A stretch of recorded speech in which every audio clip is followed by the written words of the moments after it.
Hey everybody, it's Mel back with another episode of Coach's Corner. Super excited because we have a new coach joining us today, Shawn Gerber from Beyond Endurance, and he's going to be going over how to run faster and avoid injury. Who doesn't love a topic like that?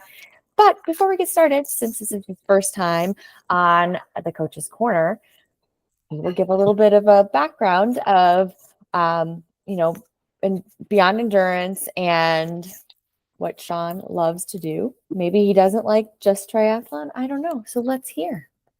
Yeah. Hi, everybody. My name's Shawn. I've been coaching since 2012, and I kind of got into the sport on a dare from a friend. And then another dare kind of got me into Ironman within the same year. And I fell in love with it and have been coaching ever since. And Beyond Endurance really is about bringing new athletes into the fold. I love working with beginner and intermediate level athletes and introducing them to the sport and this awesome community that surrounds triathlon. And that's what really drew me to it and kept me in it and keeps me in it to this day. So love it. Love working with those people and introducing them to this sport. And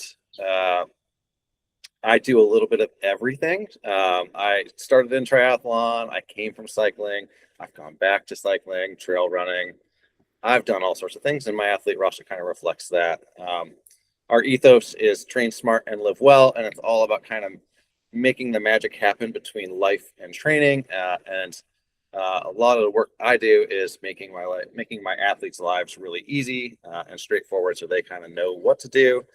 They don't have to stress or have the mental load of it and can just do the work and know the progress is happening. So that's in a nutshell, kind of what we do here at Beyond Endurance. And yeah, I want to talk about running and injury and how to not get injured and at the same time run a little bit better. So I guess I'll just get started. Yeah.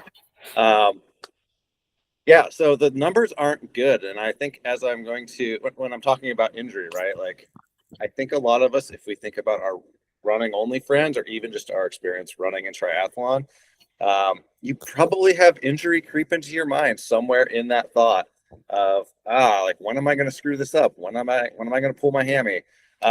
It's a very common thing. And the data and the research really bears that out, sadly, and confirms everything we kind of feel at a gut level about running. So I want to talk about that because these kind of injury avoidance and running efficiently go hand in hand in a really beautiful way. But let's start with the numbers, right? Let's talk about how bleak the picture is. 50 to 75% of regular runners, people who just are doing it like several days a week, depending on the study, it's a range, but 50 to 75% of them are getting injured annually. That's a pretty rough stat. And I've worked, I have a physical therapy background. I've seen this. I worked in a clinic that worked with a lot of runners, and it's a high rate. It's a high rate of reoccurrence too, especially when you get athletes that are like a lot of us triathletes that are very driven in type A. We kind of tend to ignore ourselves and push through. But from that number, Who me? Who me? Who me? What? Who All me? of us. Me too. Literally had this whole like personal in my head conversation about what I should do with my own training this week because I was like, I feel like crap. What should I do? I'm going to ignore it. No, I'm not. I ended up being good. Finally, 14 years later, I'm a little bit wiser than I was a decade and a half ago. It was the right call. And that's you're only human. I mean, that's the thing too. Like you're only human. Like you're a coach, but you're also human because and then you have that type A put in there too. So hard. Like it's the culture around the sport too, I think, because it's like the competitive piece of you wants to keep making progress and getting fitter, but like really the conversation is risk versus rewards. We'll get to that later. And it's like, okay, like, and that was what I was like talking to myself about. I'm like, I could push through this, but like, is it the day to do that? And is it really going to reward me? Or am I really just going to risk throwing out my training for Ohio, which is in 4 weeks? Like, so yeah, there's, you have to think risk reward, and that's not always easy through your own lens. Right. So, anyways, so regular runners get injured a lot. Of that 50 to 75%, 60% of running injuries can be attributed to training load errors, which is kind of vague, but we'll kind of break that out. So a separate study kind of helped parse that out for us by saying most running injuries share two common factors. Biomechanics, which is kind of like how you're built or how you move. Some of us just have wider hip angles or tibias that are rotated one way or the other, and that changes how we move. But the other part is how you choose to run, like your run form. And that's kind of within your control to some degree. The second thing, biomechanical risk factors, and then number two in that study was exceeding load or tissue tolerance. And this, I think, is really big and actually just got confirmed by a study that came out really recently, like this year. And this one, I think most people know, like you build up too much too fast. And the study that just came out, I thought was really interesting. I was reading about it this morning, is for every additional 7 miles of volume for running, your risk increases by 67%.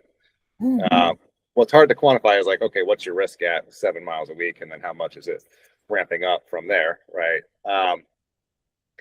But really, truly, it kind of showed in that study that volume is like how much you run is the main predictor of injury.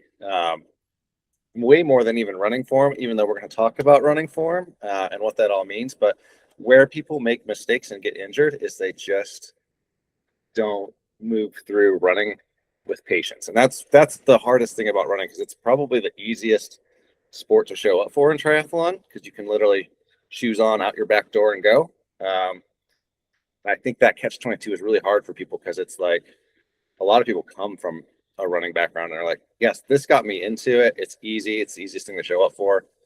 And then they try to ramp up into all this training volume with everything else, and our tissues just can't handle it. And that's probably the key thing to understand is, okay, what's going on at a tissue level? So my physical therapy brain likes to think about it that way, because it's really a matter of kind of how they said it, load or tissue tolerance. Because I think, yeah, you've seen some really good runners that might not have the prettiest form and they can tolerate high loads. I think the key here is they've built up really slowly, because your tissues can adapt to all sorts of different run forms, but you have to do it over time. And I'm not talking like weeks, it's probably months and years for a lot of people. Yeah. And what a lot of people kind of lose or aren't aware of, that I'm like acutely aware of from being in the PT side of things, is like muscle tissue adapts super fast. And it's so fast, like you start feeling good, right, as a runner in a few weeks, and you're like, okay, like things are progressing. I'm handling this. Let's push. But tendons and ligaments are a lot slower, like a lot slower.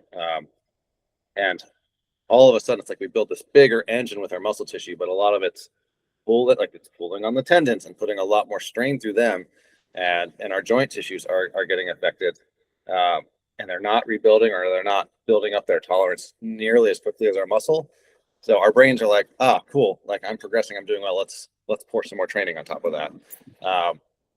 So that's something I want people to kind of be aware of. Is like, okay, really the limiter, or I want you to think of like in running in terms of tissues. Like, yeah, you might be feeling great, but it's still probably pretty good to be that 10% rule that you might have heard thrown around. Like, that's a pretty good rule of thumb to keep you in check, even if you're feeling good. The reality is the more time you have in the sport, the better sense you'll have of your own body and like how close to breaking down you are. But if you're newer, it's better to risk reward, right? Risk a little less, stay under the volume that's going to get you injured, and just let your body slowly adapt over a season or two. So thinking of it in that terms, right? So we want to prevent injury. We want to be smart with how we build our volume, but I also mentioned biomechanics and how you move as a piece of that. So that's run form, and we can actually change how we land. and change how we're loading the tissues, right? So personal example, my ankle flexibility is pathetic for whatever reason. I was just born that way.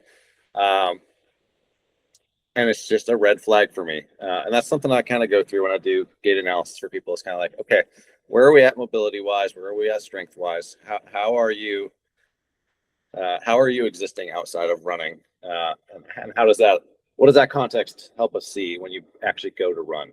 So for me, I know ankles aren't great. I also have a running form where I tend to like push off a lot with my toes. I'm a pusher, which again kind of loads the ankles and calves a lot and has led to some like Achilles type injuries for me, or lower leg stuff, let's say, because there's a lot of different muscles down there.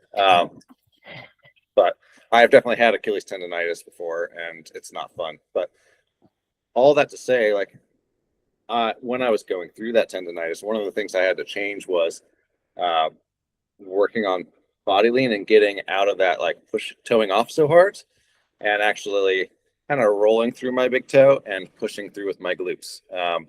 Which I have a video I'll share in the show notes or in the notes below on YouTube. And it was wild. Like within one run, I started playing with that form change, and I could feel my calves being way less angry in 2 to 3 minutes. It was like, oh, Wow. I'm loading this differently. Yeah. Is kind of the key there. So that's why run form matters, right? And running efficiently, or running, maybe flipping that on its head, like running in your big muscles, like using your glutes, your quads, your hamstrings to run more than your calves, and landing in such a way that the force is getting absorbed by tissues that handle it better. And one thing I'll do with my athletes is kind of have them feel this, right? Like at Tri Camp, I had everybody kind of stand up, and we stuck our leg out, put a lot of weight into our heels, and kind of pulsed into that. And you can kind of feel as you're pulsing, like, oh yeah, I can feel that in my knees. I can feel that in my back. I can feel that in my hip. Whereas if you kind of put that foot under you like a spring, if you're trying to land more underneath the center of your body, it's like, oh, I feel springy, light. My quads, my glutes, and hips are all absorbing this better. It doesn't feel so abrupt. And that's the concept, right? We can change how we're loading tissues to be a way that's more efficient, or is using bigger muscles that are meant for the job, so that we handle training load better. So I think that's the nuance that's maybe missing from that new study. Is, yeah, volume is definitely number one predictor, but we still have some control there. And I think long term, if you're looking at wanting to run when you're 60, 70, if you're like wanting to run as an older person, working on a form that doesn't break you down over multiple years and then allowing your tissues to adapt to it is still very worthwhile in my mind. Yeah. Yeah.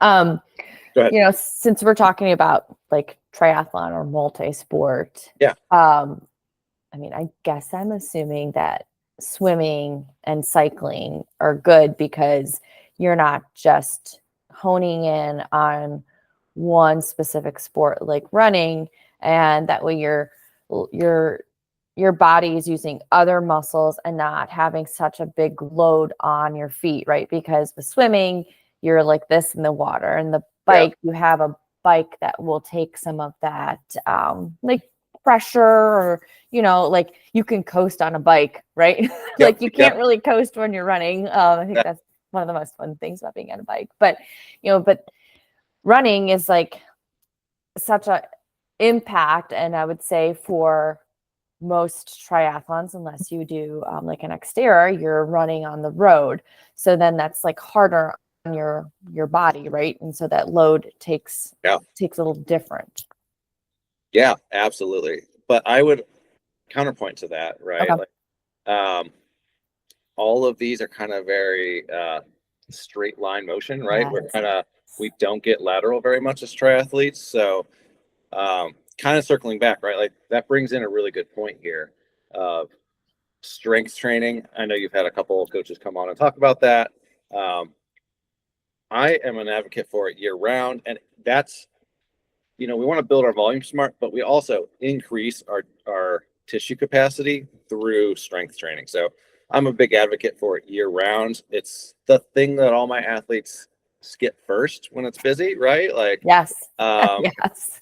I get it. Like, I have a family, I've got all different commitments. Like, it's the hardest thing to fit in when you're like, I've got 3 sports to juggle. That's what makes triathlon so hard. It's like, what do I show up for? But I'm gonna like throw in a little thing here. Go for it.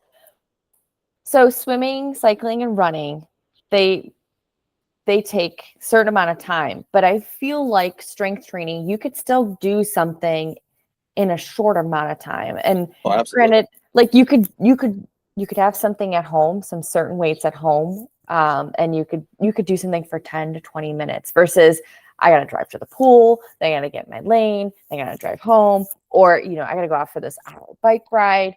So yes, we are totally driving home how important strength training is throughout all these coaches corner sessions, which is kind of I'm glad that we are, because when I started, I was like, strength training, what's that? Like, I'm Yeah. not going to do that. I got 3 sports, and then I got to figure out transition too, which is a whole other thing. But anyways, Nutrition, sleep, like it's so many things. yeah. But no, I'm glad that you are also like driving that message home that how important strength training is. Yeah, and I think you said it really well. It's about finding the setup that works for you. Like, it doesn't have to be an immense amount of time for your strength workouts. It can be 15, 20 minutes easy. Um, I think it's about finding the equipment, whatever setup, so you can do it at home or whatever, like removes those barriers. I think a lot of us are like, I got to go to the gym. So it almost becomes another pool session where it's like a logistical nightmare. And you're like, then I have to share the squat rack with these high school kids. Make it as easy as possible, right? That's one thing I drive home a lot with my newer athletes is like, you're juggling a lot of balls here with 3 sports and strength and all that. Like, you gotta remove as many barriers as possible to do well here. So yeah, I've got a couple kettlebells. I have bands that just work, and I can take those with me if I travel. It's not as sexy as throwing heavy weight around, but it's still resistance training, right? So I think that's huge, and I'm glad you called that out. And the other thing to remember too is like, the consistency with strength training makes it so you don't have that painful return to strength training which people have a lot when they take off in off season. It's like, I took 3 months off of lifting, and now I'm sore all the time, and it's impacting my other workouts more. Like, if you're consistent year round, it actually doesn't impact them as much, and you're seeing that benefit here with running, where tissues just have a better and increasing tissue tolerance over time because you've been consistent. So that's really the big thing. Like, find a way to make it easy and just be consistent, which is all of endurance sports, right? Being as consistent as you can. But yeah, exactly. And so, like, while we're on the topic of it's like strength training and avoiding injury, sure. and to be able to like run faster, like maybe combining all these in a little bit here, like what exercises do you have that people should do to kind of make sure that they're having a healthy body? Yeah. Okay. I like, through the lens of running, I like to think about it this way, right? I love picking like one big multi-joint exercise. So like, think squats, right? We're hitting ankles, knees, hips. Um, it's bilateral. You're using both legs. You can do more effort there and kind of build your tissues up and do some loads. And you're getting a lot of bang for your buck on one movement. So squats, deadlifts, lunges are all really great choices that you can load up and get strong on. Uh, and that's how I approach like time-starved strength training. Is like, let's pick a big bilateral multi-joint movement that you can do 2 or 3 sets of, knock it out, push yourself. And then I like to pick like some unilateral single leg stuff, like a single leg RDL, side lunges, um, side planks, single leg bridges. There's a lot of different variations we can do there. Like hip abduction, clamshells, all these different things where we're actually working the single leg strength that we have to manage in running, right? Running is this like controlled fall or like continuous jumping, however you want to think of, or continuous landing is probably the better way to say it. And it's a lot of force to manage, right? It can be 3 to 6 times your body weight over and over and over and over again, in a really narrow range of motion. But that's a lot of force to manage. So getting strong in it and getting strong in it in one leg and making sure you're not crazy imbalanced, I think is really key. So multi-joint, do one big movement and push it. And then I would do any variation of these single leg movements to get strong, and also kind of work those patterns that you see in running. Like a single leg RDL is one of my favorites because you're controlling your hips, you're controlling your knees, your ankles in a landing stance. So it improves balance, strength, control that directly carries over to running. And I love it. Yeah. So does that answer your question? Oh yeah, yeah. I don't know if you want to answer this next one, but that kind of rolls through this. So yeah, the big debate, and I don't know if any coach that I've heard is has I don't think anybody's actually came to the same conclusion that I've heard from coaches, but strength training before or after running. Oh, okay, research is super mixed on that, right? It's yeah. Kind of on both sides of that coin. The way I approach it, I mean, basically what the research says is there are trade-offs, right? So if you're a power lifter and you're running, right, that those studies are yeah, don't do your cardio. It kind of takes away from your powerlifting gains, and vice versa for endurance athletes. Do your thing. So the way I approach it is you want to probably do, unless you're in the off season and strength is more of a focus and priority, you want to prioritize throughout your season what's most important. So right now we're in our race season and pushing our endurance performance or our running. I would do running first, strength second, because you're going to see more gains for the running, and we're in more of a maintenance phase for the strength. Off season though, I flipped that around because then we're kind of okay, tearing apart our year, saying what went well, what didn't, where's my body at, what do I need to do? Let's build the machine back up for next season. So all of a sudden strength flips up, and I would say it is the priority. So we're maybe doing that first in as far as order within the day, or how we prioritize it within the week. So I think it's periodized through the year, depending on your schedule, is how I handle that. So I don't know what I've said, but no, I mean, I've heard both, and that's why I just kind of wanted to get your opinion as a coach and someone who's been doing this for a while. Yeah, I mean that does make sense though. What you're saying is right now we're in the height of the season, and to focus on we'll say the running and then have that strength training afterwards. But in the off season, let's build up that strength more. And then the running is still there. It's just flipped. So. Yeah. But I will say that there's caveats there, right? To be truly honest, I've got one athlete of mine. She's yeah, if I run first, I don't like the strength, so I won't do it. So she's I'm going to do strength first and then run. Consistency through the roof, right? So we kind of took that trade off and we're okay, you're actually showing up for both more consistently, and that's a win.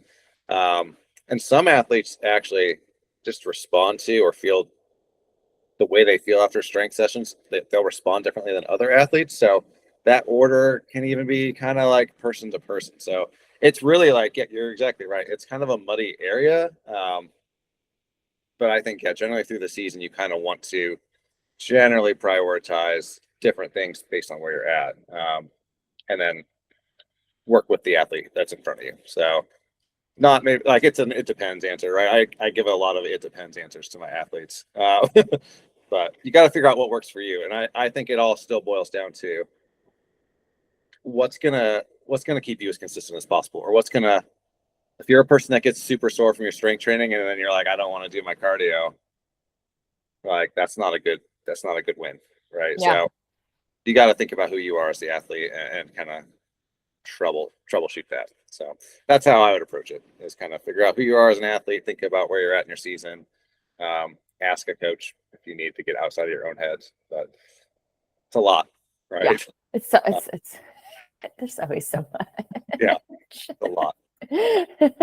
But I mean, that's the other nice thing about having a coach is you have somebody to kind of bounce where your brain is for the week, the day, whatever it is. And sometimes you just need that voice to be like, it's okay. Yeah. Like you're going through whatever week it is, and it's okay if you aren't feeling that passionate about strength training this week or running this week. Life happens, and like I actually didn't really like strength training a lot. And then this past winter, I was like, oh yeah. And I was like getting a little muscles in my arm. And I was like, hey, I'm looking pretty awesome. Right. And I felt stronger too, like for my running, because that was more of my focus. So yeah. And that's what I hear. Like I am thinking of a really specific athlete in mind, but what I tend to hear from people that are doing their strength training is like, I just feel better, like across the board, but especially with running, I feel like strength training is proven to help you handle running better, right? Like it hurts less. You're stronger and faster at the end of your races. There's just so many perks to it for running, but also train smart, live well, right? Like we want to think about when you're going to be 60 and 70 and maybe still wanting to do this sport or not. Like we want you being mobile so you can do things in life. So that's physical therapy, me saying strength training is really good for you long-term big picture health. Not the rant I was planning to come on and give, but yeah, strength training is super, super important for longevity and for sport, and for running. Yeah. What other tips do you have to avoid injury? Right. So I was going to talk about two form changes we can focus on that are kind of like a through line through a lot of the patterns that I see that are kind of running faults or different running styles that aren't as efficient, let's say. And the two things that I see that really, and I'll give almost anybody this to work on if they're like, my running form, I want to do something. It's going to be body lean and getting our cadence up. Because body lean helps us get into that controlled fall.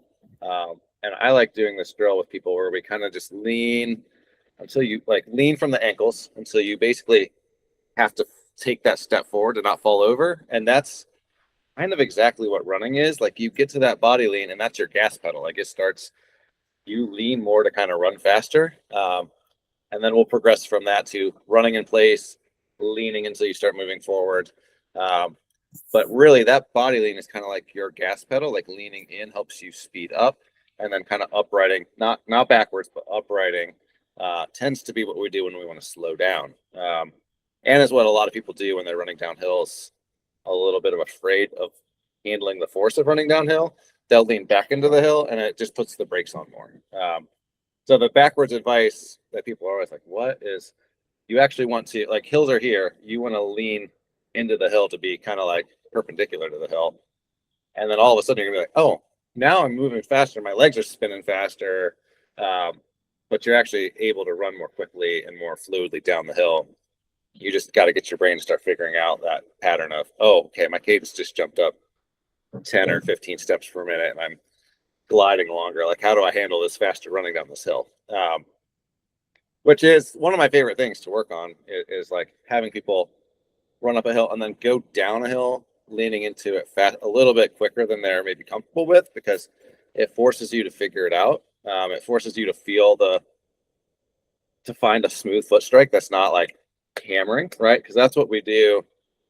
Going downhill, we often are like apprehensive, lean back, start kind of slamming on the brakes with our heel, and then all of a sudden you're feeling the thumping more, and it hurts. It doesn't feel good. You might have back pain.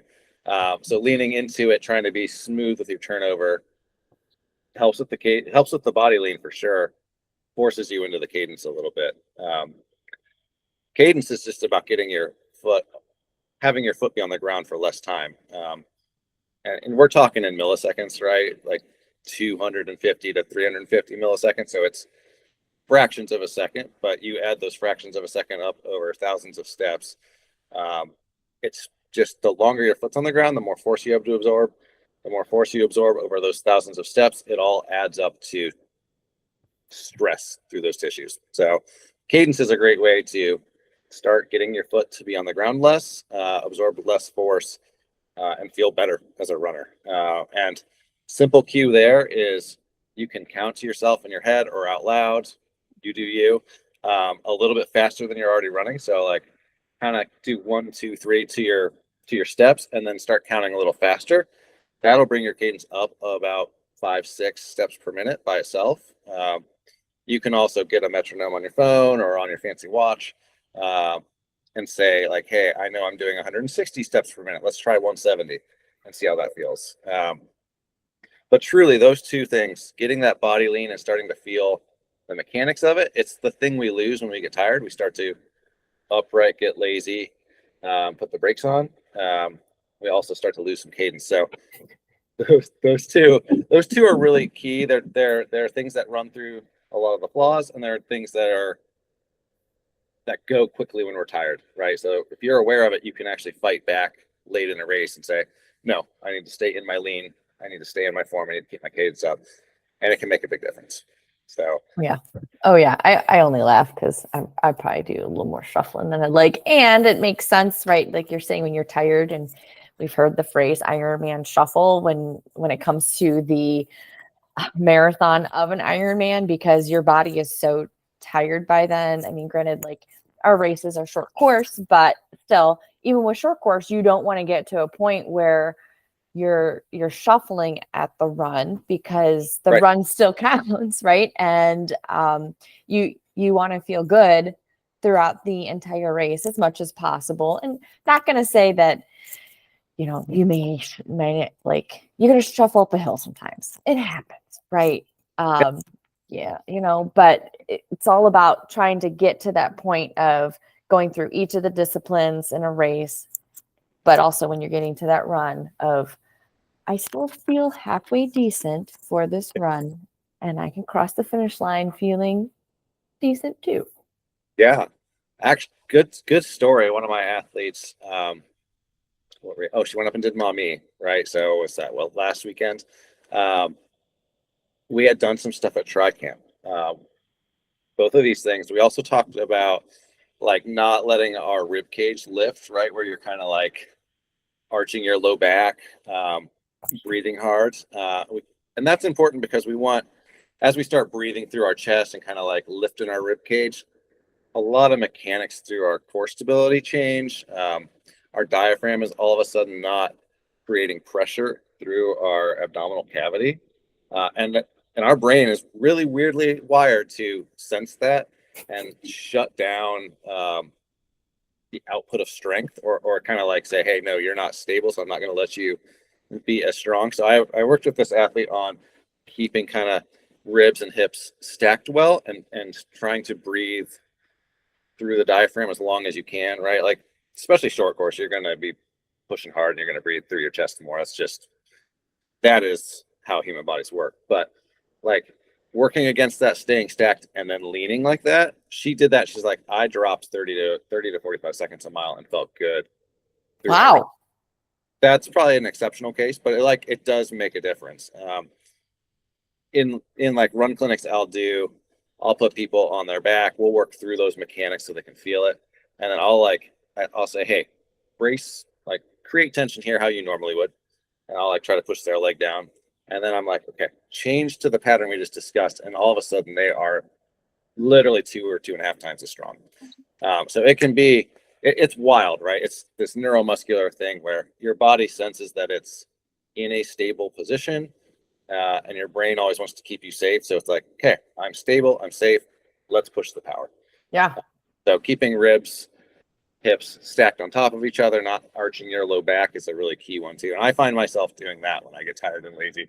I just lose some tension here through my abdominals and I don't stay as stacked. So if I had to say 3 things, it would be those: body lean, cadence, stay stacked, and keep a little tension through your abdominals while you're running, and it can make you more powerful. So, Yeah, those are like great little knowledge nuggets. yeah. Just kind of think, you know, and I mean, when you're running, and especially let's say for triathlon, and If you want to practice for race day, then no headphones. So these are good things to think about as you're running. Not to get overwhelmed, but just a few, as you're running, just like, okay, how am I leaning? How are my legs, like the cadence? And then has my breath? Like, what am I doing here to the top portion of my body? I know it sounds crazy. Like I before I learned that, I would have, and if I had heard that, I'd be like, whatever, breathing doesn't make that much of a difference. It really does. Like, your diaphragm is one muscle that is built to breathe, and it does it really well, and it downstream has such big effects. And yeah, I've just seen it with my own eyes so many times in the clinic and elsewhere. It's just like, breathing matters. And it matters in strength. And we don't have to go into that because it's a whole separate hour-long conversation. But breathing matters, like time on ground, body length, everything. These are great. If you can work on those three things, you'll change how you're loading, and then strength train. You'll change how you're loading. You'll be more efficient, and then you build smart and do your strength training. Hopefully, you're not one of these statistics, right? So it's done really well by me personally. Like, I've been applying this for the last 5 years, and it maybe one injury in that whole 5 years. And again, it was probably a dum from building up too fast, because we all do it. It's just hard to be in your own brain. Yeah. So. Well, and the lessons that you learn is really only for your athletes, right? I mean, it only makes things better for them. True. Yeah, it's so true. So, I've made so many mistakes. It's great. Well, that just makes you a better coach. I real. 1000% agree. I've done so many things the wrong way. I know how to not do it. And you're like, so don't do what I did. Okay. Yeah, exactly. So yeah, that's pretty much it. I mean, I've got a couple of these drills, little short videos that I can share, but it's a little, but it's a lot, right? Like, I think what people, probably the key takeaway, like when you're working on form, we move into this domain of motor control, right? Where we're trying to change a pattern of how we move. And it's very mental up front. It takes weeks of kind of deliberate thought and practice. And then slowly, gradually, it becomes more and more automatic until you don't have to think about it. But when I'm working with somebody who comes to me for gait, it's like, okay, here's the drills and things to focus on. I want you to do 6 weeks of this. We'll come back and reassess, and it needs to be very mindful while you're running. So exactly to your point, like, I don't even run with headphones anymore. Actually, you said that, and I was like, I haven't run with headphones for years. And I just I have plenty to think about. It's what I realized. And I haven't missed it really. So, but when you're trying to make changes like this, it quickly regresses unless you're mindful of it. So you want to do small chunks, really focused chunks until it becomes more and more automatic. But you got to put your time in to change your form. It's not just, you can't just wish it into being. Yeah, and I hate to say the P word, but it takes patience. Patience and practice, yes. Oh, the 2 P's. 2 P's, I know. Patience and practice. I was literally at the pool yesterday. I'm like, patience. Just be patient.